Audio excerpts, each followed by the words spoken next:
financiado con recursos del Ministerio de las TIC. RTVC Noticias del Mediodía.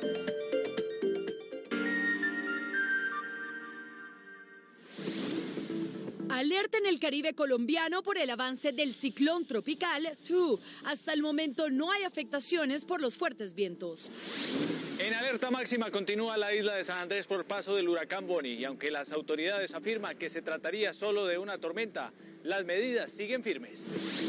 En el Atlántico, las autoridades mantienen activos sus planes de contingencia ante el paso de la onda tropical. La gobernadora Elsa Noguera le hace un llamado a los ciudadanos para que adopten medidas preventivas. Emergencia en el barrio Rodeo Alto de Medellín. 68 familias fueron evacuadas. En la zona, un deslizamiento bloquea la vía de acceso y afectó un muro de contención. Inició la entrega de restos de los reclusos muertos en el incendio en la cárcel de Tuluá, en el Valle del Cauca. Faltan por identificar 26 fallecidos. Ordenan el traslado de 350 internos de la cárcel de Tuluá por los daños en las instalaciones después del incendio. José Antonio Ocampo será el nuevo ministro de Hacienda. Reducir el déficit fiscal y avanzar con la propuesta de reforma tributaria del gobierno Petro, sus principales retos. Sectores de educación, salud, MINTIC y planeación nacional iniciaron empalme. Nueva medalla de oro para Colombia en el cross country femenino y por supuesto la delegación sigue liderando esta edición 19 de los Juegos Bolivarianos. En minutos, los detalles de nuestra sección de deportes. Y en cultura, el frailejón Ernesto Pérez protagoniza la promoción de una serie en Netflix. Les contamos en minutos.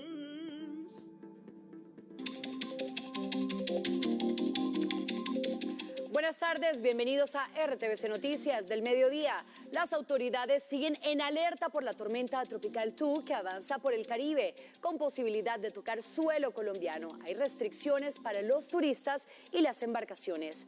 Somos el noticiero de todos y por eso hacemos contacto con nuestros periodistas ubicados en el norte del país para saber el reporte que se tiene. Iniciamos en San Andrés con Jimmy Montenegro. Jimmy, ¿cuál es la situación en este momento en la isla? Adelante. Hola Carolina, ¿qué tal? Muy buenas tardes a todos los televidentes. Temperatura de 27 grados, muy baja comparado a todo lo que se vive aquí en la isla generalmente.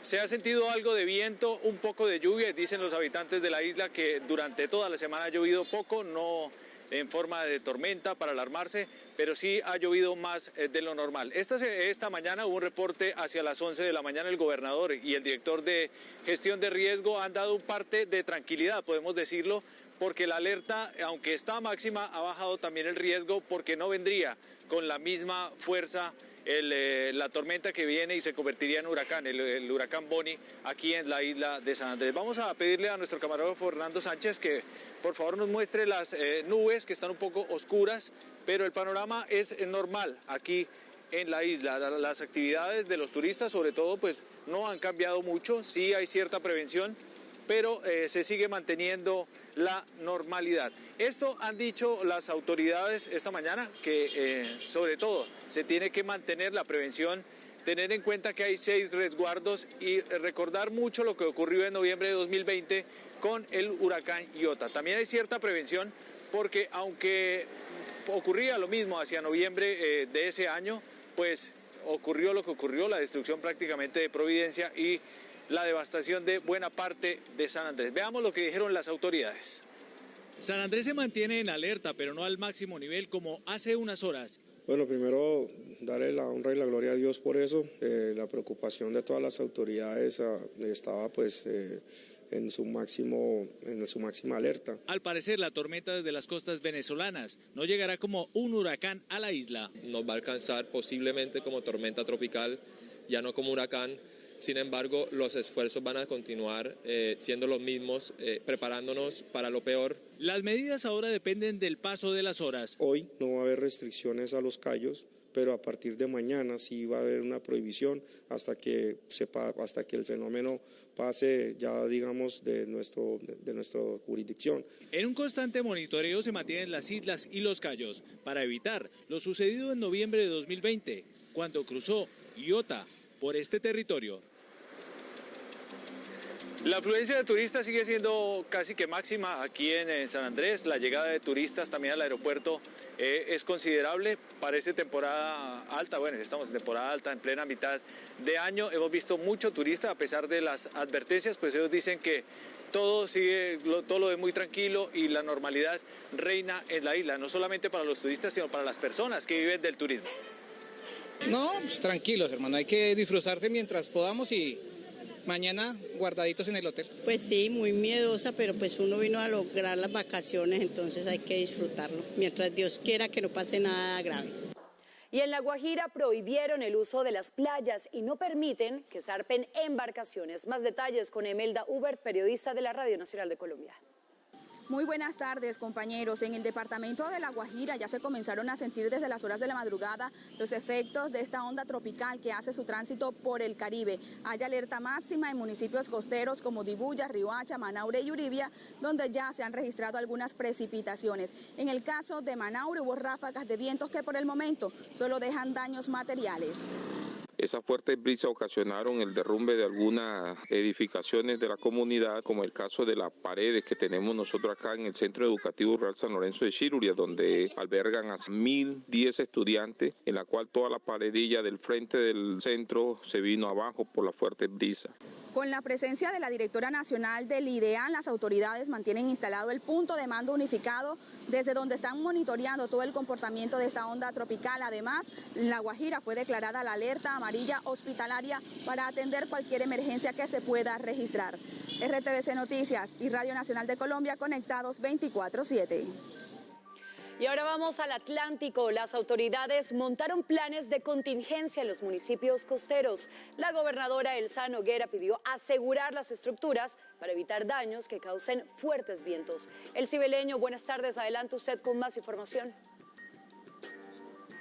Muy buenas tardes. Bueno, desde Riohacha, el Ministerio del Medio Ambiente y el IDEAN monitorean el comportamiento de los vientos y las precipitaciones. Al mismo tiempo, le entregan una serie de recomendaciones a los ciudadanos, como cuáles: ajustar techos y ventanas para evitar el colapso de las viviendas, no transitar por arroyos o corrientes formadas durante las lluvias y al mismo tiempo alejarse de electrodomésticos en caso de una tormenta eléctrica. Pero veamos cómo va el comportamiento de esta onda tropical. En este momento tenemos un estimado de 100 kilómetros de distancia del centro del sistema hacia Punta Gallinas y de 200 kilómetros de distancia a la ciudad de Riohacha. Y en Cartagena, la alcaldía desmintió que la onda tropical tocara directamente a la capital bolivarense. Sin embargo, entregó varias recomendaciones a los turistas ante el posible aumento del oleaje. Luz Celeste Payares, periodista de Radio Nacional, tiene más información. Luz, adelante.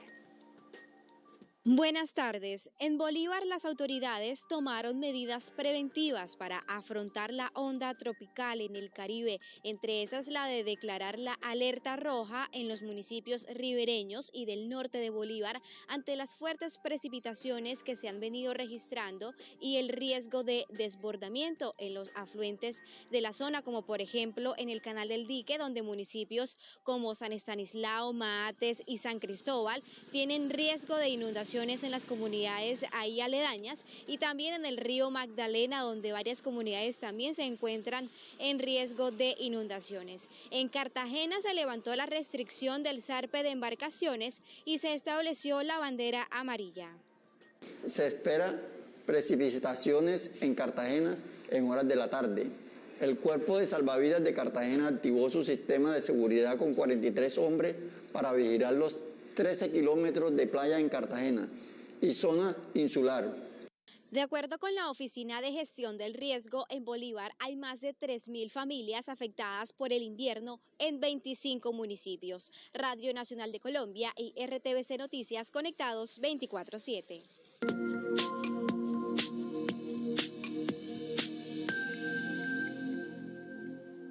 Continúa la emergencia en el barrio Belén de Medellín. 6 conjuntos residenciales están incomunicados por un deslizamiento de tierra y más de 400 familias tuvieron que salir de sus apartamentos de manera preventiva. Ismael Tobón, buenas tardes. Situación a esta hora. Hola Carolina, cordial saludo. Pues la situación a esta hora es de zozobra en esta zona del suroccidente de la capital antioqueña. En imágenes estamos observando el deslizamiento que ya cumple más de 36 horas luego de lo ocurrido sobre las 3 de la mañana, pero el riesgo más latente y que genera mucha preocupación para los ciudadanos es este muro de contención que aún no ha sido demolido por parte de la constructora, que es la única encargada de poder realizar esta acción, y por supuesto todos están a la espera de una pronta solución que está afectando a más de 10.000 ciudadanos, no solamente de la unidad Atabanza, sino también de otros sectores cercanos donde ocurre esta emergencia. En el siguiente informe todos los detalles. A la espera que la constructora responda, así se encuentran los propietarios de la unidad residencial Atabanza, que desde el año 2018 hasta hoy viven un drama por los constantes deslizamientos de tierra en la ladera donde fue construida. Se está afectando todo el rodeo alto en este sector acá. Son 6 barrios hacia arriba, 7 incluyendo Atabanza, 2 veredas, 10.000 personas, 2.000 personas que vivimos acá, que estamos siendo totalmente afectados. El peligro que tienen los moradores de la zona es este muro de 70 toneladas que se desprendió en la madrugada del miércoles, luego de un deslizamiento de tierra. Ante una problemática de estas, que ya llevamos años atrás pidiendo que nos arreglen todo lo que son estas laderas que ustedes ven aquí y a sus espaldas obviamente, pues obviamente me parece que Covin S.A. y Calle 7 de Bienes Raíces pues obviamente están muy desentendidos del problema. Representantes de la constructora aseguran que trabajan en planes de mitigación. El DAGRET exigió digamos que unos estudios y la instalación de unos elementos que midan cuánto se están moviendo los taludes para evitar cualquier emergencia. En el lugar se adelantan reuniones técnicas con el DAGRET para analizar el avance de la situación. Continúa la entrega de los cuerpos de las víctimas del incendio en la cárcel de Tuluá. Hasta el momento, 14 familias han recibido los restos de sus familiares. Carlos Gutiérrez, buenas tardes. Hola, muy buenas tardes. Sí, básicamente el proceso se ha demorado un poco, esto teniendo en cuenta los trámites que hay que realizar no solo ante Medicina Legal, sino también ante la Fiscalía. Lo que hacen los familiares cuando llegan a la sede del Instituto de Medicina Legal es hacer el reconocimiento de los cuerpos, posteriormente allí se continúa con el trámite. Hasta este momento, y como usted lo dice, son 14 cadáveres que se han entregado a sus seres queridos. Los familiares de los reclusos fallecidos dicen que hay mucho dolor e indignación. No sabemos nada, lo único que hemos visto son unos 2 videos y las fotos que nos enviaron, no hemos visto más. Jader Velázquez perdió a un familiar al que le faltaba poco para salir. Él dice que las pruebas en su contra no fueron contundentes. La familia va a establecer una demanda al Estado ¿por qué? Porque tenemos versiones palpables de que los del INPED no estaban en su lugar de trabajo. A la sede de Medicina Legal en Cali han llegado personas de al menos 6 municipios del Valle de donde eran las víctimas. Algunos dicen estar desorientados por la poca información que les han entregado. La Defensoría del Pueblo está haciendo acompañamientos a los familiares de las víctimas. Continuamos con el acompañamiento y el apoyo institucional permanente de la Defensoría del Pueblo ante los hechos ocurridos en Tuluá. Hasta el momento, 14 cuerpos han sido entregados por Medicina Legal a sus familiares. Bueno, y el IMPEC frente a esta situación y el hacinamiento que se está viviendo en el centro penitenciario de Tuluá, pues ha dispuesto el traslado de 350 internos a otras cárceles de diferentes regiones del país. A cárceles en Calarcá, Cartago, Ibagué, Manizales, Pereira, Armenia, Jamundí, Palmira, Cali, Buga y Caicedonia serán enviados los 350 reclusos de los pabellones 8, 9 y 11 de la cárcel de Tuluá, luego del incendio que dejó 51 reclusos muertos. Las autoridades particulares aplicarán el principio de precaución. Al aplicar ese principio, se determina trasladar 350 privados de la libertad a los establecimientos cercanos a Tuluá. El pabellón 10 se encuentra en aislamiento sanitario. El IMPEC aseguró que los traslados serían de forma temporal. Dependemos de la Unidad Nacional del Riesgo, dependemos de los ingenieros, dependemos del plan de mitigación y de los bomberos que nos determinen si la estructura resiste para hacer un fortalecimiento de la estructura como tal o toca demoler. En las investigaciones, la Procuraduría ha recolectado testimonios, videos de cámaras de seguridad del centro penitenciario y documentos administrativos, entre otros, para la reconstrucción de lo que pasó el día del incendio. Se pudo establecer que puede estar afectado la estructura, la construcción, que se evalúe, repito, a la mayor brevedad, el posible cierre o sellamiento de esta infraestructura muy antigua. Estamos realizando la recolección de los datos de los familiares para la gestión de los recursos para los gastos de las honras fúnebres. Familiares de los reclusos continúan a la espera de los restos de sus seres queridos.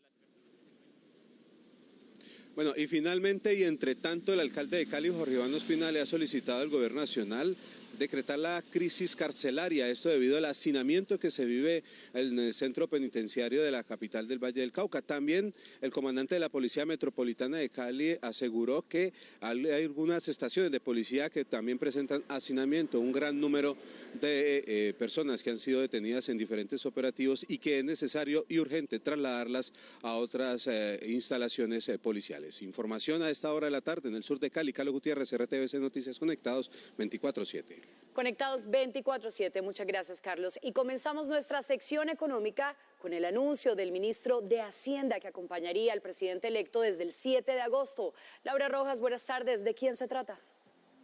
Carolina, televidentes, ¿qué tal? Muy buenas tardes. José Antonio Ocampo, a partir del 7 de agosto, será el nuevo ministro de Hacienda y Crédito Público. El economista tendrá el reto de reducir el déficit fiscal y avanzar con una propuesta de reforma tributaria. Los mercados laborales también han generado expectativa en esta semana, por lo cual cabe destacar que hoy el dólar alcanzó los 4.153 pesos, muy próximo de alcanzar el precio histórico en el país. Lo que más valoro de esta red. Quien será el ministro de la cartera de Hacienda y Crédito Público es economista.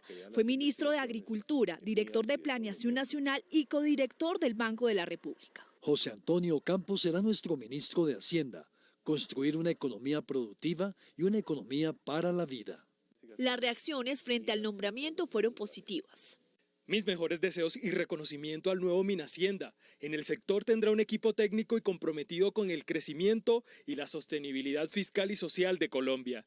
Estamos ya en un proceso de empalme armónico, institucional y transparente. Creemos que le va a dar tranquilidad a los mercados y en sus manos reposa una enorme responsabilidad de lograr un sano equilibrio de las finanzas públicas. Ocampo tendrá, entre otros retos, reducir el déficit fiscal del país y avanzar con una reforma tributaria. El economista lidera el proceso de empalme entre los gobiernos entrante y saliente. Carolina, hace pocos minutos también el director del DANE reveló las cifras de desempleo que se redujo 4,6 puntos porcentuales en comparación con el mismo mes del año anterior. Más de 940.000 personas encontraron empleo en mayo de 2022 y también en este mismo mes 2 mujeres que salieron del desempleo, 3 hombres lo hicieron.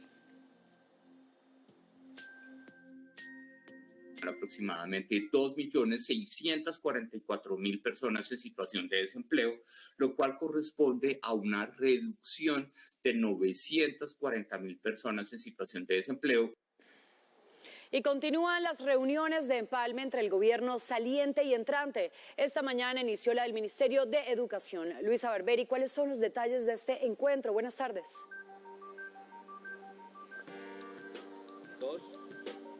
Luisa. Compañeros y televidentes, muy buenas tardes. Pues yo les cuento que ya cumple más de 2 horas esta primera reunión de empalme en el Ministerio de Educación. Aquí se encuentra precisamente la ministra María Victoria Angulo y también quien podría ser el ministro de Educación del gobierno entrante, Alejandro Gaviria, quien antes de entrar nos expresó cuáles eran esos principales temas que le preocupan al gobierno entrante. Tenemos una primera reunión, hemos venido trabajando los 2 días previos con un grupo grande de 20 personas y tenemos 5 temas. El primero es toda la educación básica y media, después vamos a tocar un tema muy sensible que es el tema de educación superior y después algunos temas sectoriales con las entidades del sector, el ICFES, el ICETEX, el INSOR, el INSI. ¿Si estaba o no? Ok. ¿Cuánto? Bueno, y otro también de las carteras que estuvo esta mañana haciendo el empalme fue la cartera de salud en cabeza del ministro de Salud, Fernando Ruiz. Allí expresó el gobierno entrante que las preocupaciones están relacionadas con el tema de la pandemia, con la terminación de la emergencia sanitaria y también el aumento de casos de COVID-19 y los bajos ritmos de vacunación. Nos preocupan, que tenemos que resolver la otra semana, específicamente lo que tiene que ver que hoy se termina la resolución de emergencia sanitaria y en este momento pues expresamos la preocupación de que si ha habido un aumento en los contagios, en las mortalidades, una disminución en la vacunación, entonces se va a revisar ese tema.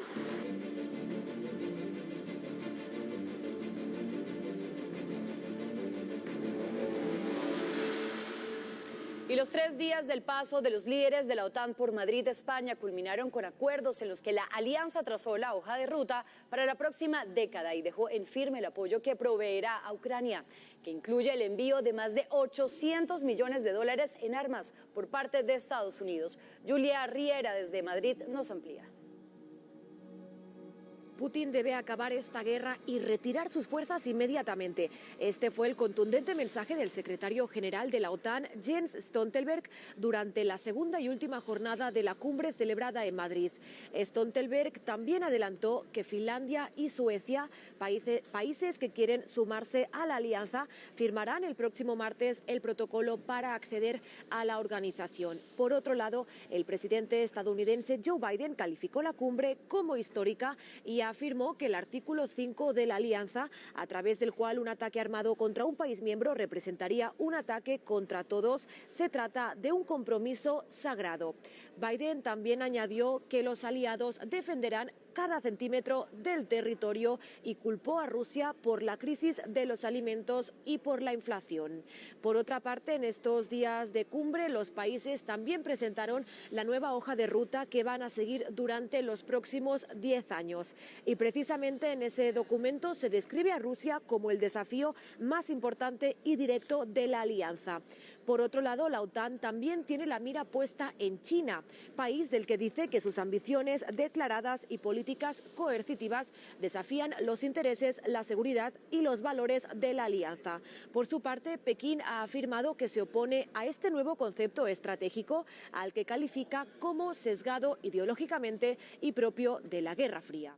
En Madrid, cada minuto y cada espacio fueron aprovechados. La organización del Tratado del Atlántico Norte, representada en estos líderes, entre mesas redondas e informalidad, definió el tándem de disuasión y defensa que aplicará en el mundo que interpreta hoy. Acordamos el nuevo concepto estratégico de la OTAN, intensificar la lucha contra el cambio climático y 1.000 millones al Fondo de Innovación. Tildados como amenaza directa y desafío para la estabilidad del globo respectivamente, Moscú y Beijing responden a la forma como los decodifica la alianza militar. Las manos de la OTAN están manchadas con la sangre de la gente del mundo. Ucrania y el bienestar del pueblo ucraniano no son los objetivos colectivos de Occidente ni de la OTAN, sino un medio para defender sus propios intereses. Ucrania, que se ha vuelto el pivote sobre el que reposa el equilibrio global, ha conseguido impulsar la adaptabilidad de las potencias a una situación cambiante. Vamos a apoyar a Ucrania todo el tiempo que sea necesario. Es Putin quien ha hecho del imperialismo el objetivo de sus políticas y el objeto de sus políticas. Será imposible para Putin mantener un país que no aceptara su gobierno. Los ingresos a resolverse de Suecia y Finlandia darían a la alianza una frontera de 1.300 kilómetros con Rusia. El Kremlin considera que su reacción, si los suelos de la pareja nórdica permiten entrada de tropas e infraestructura militar de la OTAN, sería crearles amenazas equivalentes. La cumbre concluye perfilando el inicio de un nuevo orden global. El gobierno de Ecuador anunció que retomará los diálogos con grupos indígenas que adelantan protestas en el vecino país. Las conversaciones serán mediadas por la Iglesia.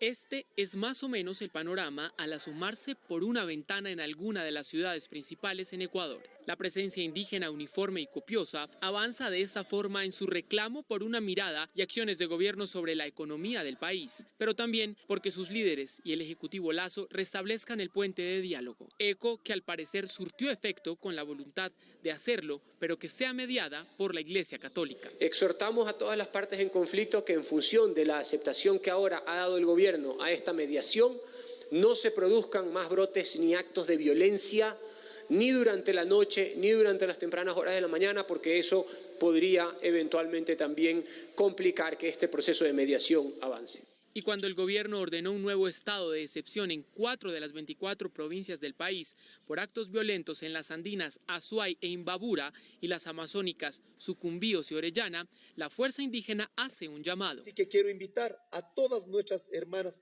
y hermanos de las diferentes provincias que hemos puesto de pie para reclamar nuestros derechos, depongamos cualquier actitud beligerante. Desde el 13 de junio, esta ha sido la rutina transversal en Ecuador que deja 6 muertos y más de 600 heridos.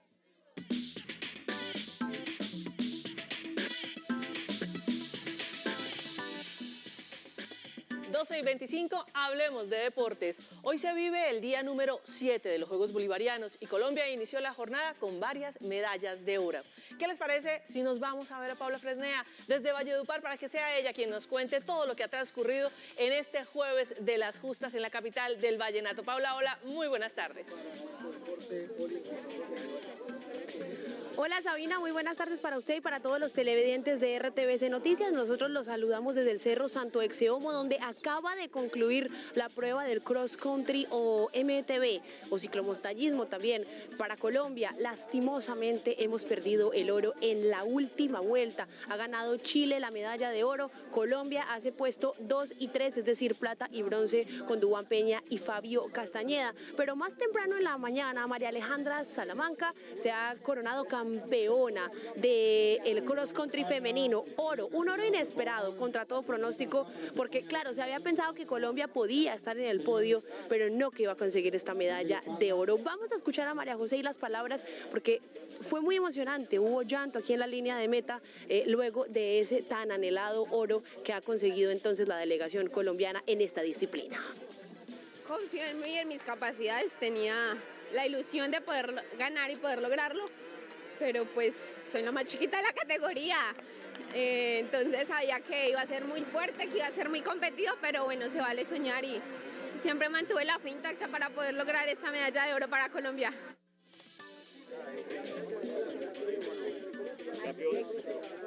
Bueno, estamos con una humedad del 62%, 31 grados centígrados y la verdad es que está duro el calor el día de hoy en Valledupar. Ya les contábamos entonces del oro, la plata y el bronce que se han logrado hoy aquí en las dos pruebas masculina y femenina del cross country, pero también hay que hablar de la medalla de oro que consiguió futsal justamente en esta disciplina. Medalla de oro para Colombia, que necesitaba un empate o una victoria. Empató con Paraguay, pero acá tenemos mucha más información de lo que ocurrió justamente en el Coliseo Las Ferias. Bastó un empate para que la selección colombiana de fútbol sala lograra la medalla de oro en esta modalidad. Vivimos la experiencia en Santa Marta, ahora la repetimos acá en Valledupar. Increíble la gente, increíble la atmósfera, muy feliz la verdad por darle una medalla a todo este público que desde el minuto 1 nos apoyó, nos alentó y se la merecen. Con el 1-1 ante la siempre complicada Paraguay, el equipo sumó 11 puntos de 15 posibles. Gracias a Dios pudimos ratificar el título. Sabíamos de que iba a ser difícil, pero teníamos un excelente grupo y pudimos conseguir el oro para Colombia. En 5 fechas disputadas en el Coliseo La Feria, Colombia cosechó 3 triunfos y 2 empates, defendiendo además el título que obtuvo en los Bolivarianos de Santa Marta en 2017. El tenista colombiano Daniel Galán avanzó a la tercera ronda de Wimbledon luego del retiro de su rival Roberto Bautista por haber dado positivo para COVID-19. El santanderiano será el tercer colombiano en jugar esta fase en la Catedral del Tenis. El próximo sábado enfrentará al estadounidense de origen japonés Brandon Nakashima, número 54 del ranking mundial de la ATP, que sorprendió hoy al vencer en 4 sets al canadiense Denis Shapovalov.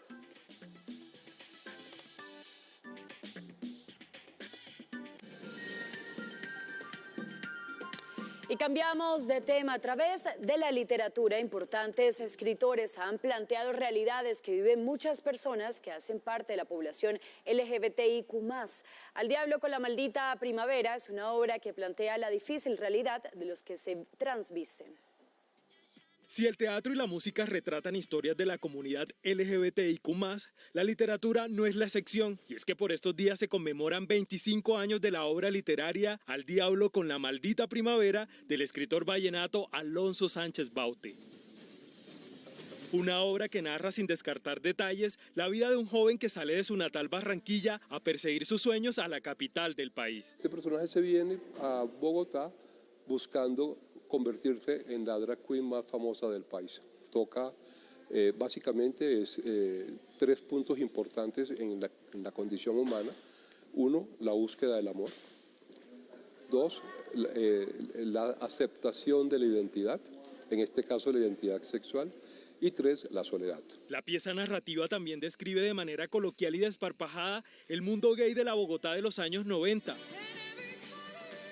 Se mantuvo el prejuicio y se mantuvo el odio y se mantuvo la discriminación. Para Alonso Baute, la novela es un homenaje a sus amigos, esos que en momentos de recocha se vestían de mujer para alegrar la vida. Cuando había reuniones en mi apartamento solían meterse al baño, a mi habitación, y con cualquier cosa ellos salían completamente transvestidos, pero con mucha creatividad, no simplemente el vestir una prenda de mujer, sino hacerlo con mucha creatividad, que es uno de los rasgos esenciales de la drag queen, el humor. Aunque el autor nunca pensó escribir sobre este tema, como lo dice el prólogo de la misma, deja al descubierto lugares y prácticas sociales del inframundo de la cultura gay en Barranquilla, Bogotá y Nueva York.